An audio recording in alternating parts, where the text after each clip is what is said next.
Hey everyone, it's Justine the Twilight Stamper, and today I'm bringing you a card featuring the masking technique that I was inspired to create by the online card classes Maskarade, and I used the Wplus9 stamp Unforgettable to create this.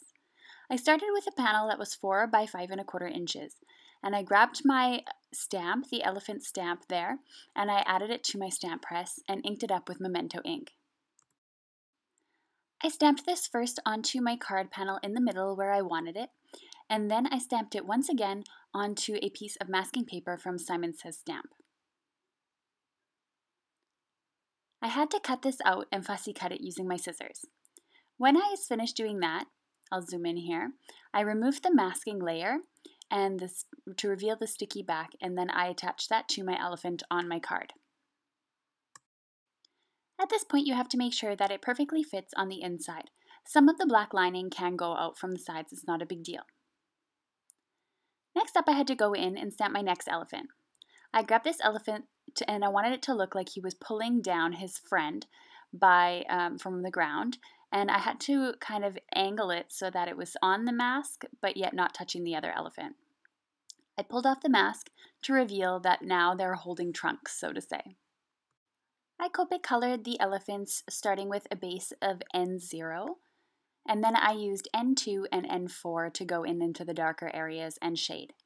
I just imagined the light coming from the top left corner, and I just added some shading where I thought would be appropriate. I always go from light to dark to medium, back to dark. I kind of just go in a pattern until I'm satisfied with the way that it looks, and I always blend out using a flicking technique. When the elephants were all finished, I worked on the balloon. I used BG32 and BG34 to create this. I then went in with the 0 colorless blender and tried to create sort of that little shine on the balloon because I forgot to leave it in earlier.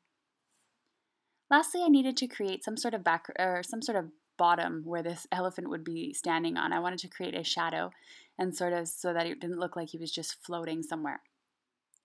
I used the N04,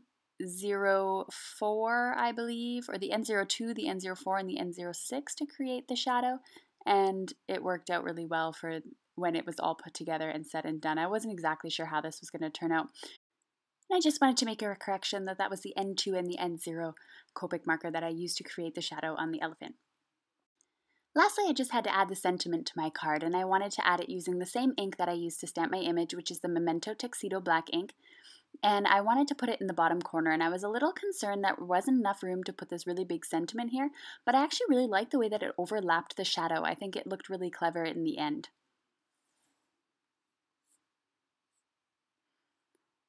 So I inked that up, and then I stamped that into the bottom right corner here.